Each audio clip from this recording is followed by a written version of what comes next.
Okay, we're going to have a look at some inequalities in this one and how to graph inequalities and linear inequalities. So looking at our symbols that we're going to see, we've got our symbol here, that means less than. When we've got the extra line at the bottom, that means less than or equal to. When we draw them on our number line, if it's a less than, we're going to use an open circle. If it's a less than or equal to, we're going to use a closed circle.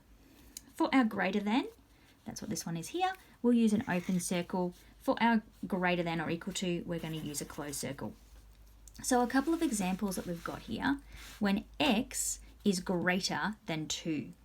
Always look, if you get a little bit confused, I always think it's the open mouth is trying to eat the bigger of the two there. So x is greater than 2. I know that means I'm going to use an open circle. So I'm going to put an open circle above the 2. And then I've just got to decide which way I'm going to point my arrow. Do I want to go smaller than 2 or bigger than 2? Greater than 2 means I'm going to go bigger than 2. I wanted to put the one underneath that is very similar, but just show you the difference when we have that equal sign there. So greater than or equal to. Instead of doing the open circle, we're going to do a closed circle and still have that arrow pointing bigger than 2. Then we've got the other type when it is less than. So we've got x is less than 5, so open circle and then pointing to go smaller.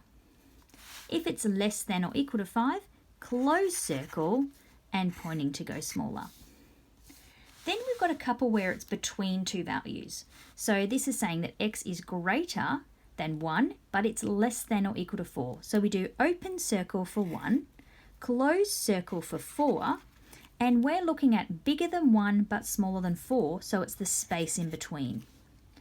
Underneath I've got the different one where x is, oh, and I actually didn't swap my signs. So I did mean to write, I'm going to rewrite that. I'm going to make that x is less than 1 and greater than or equal to 4. So in that case, we would still put our open circle for 1, we would put our closed circle for 4, but instead the arrows are going the other way. So that's the difference between those two. So see how the symbol is pointing that way instead of that, and that way instead of that. That's the difference between those two. We can also do solving linear inequalities, where we just have to do a little bit of solving first. So we have 3x plus 4 is greater than 13. So I'm going to take away 4 from both sides. So I get 3x is greater than 9. Then I'm going to divide by 3. And so that will give me x is greater than 3. So I'm going to put my numbers on here.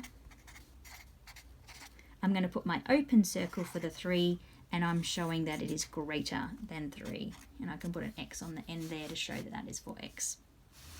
Then my last one, which I've included just because it has that little difference in there, if you multiply by a negative, you have to reverse the sign. So over here we've got 4 take away x over 3 is less than or equal to 6. So we're going to take away our 4 first.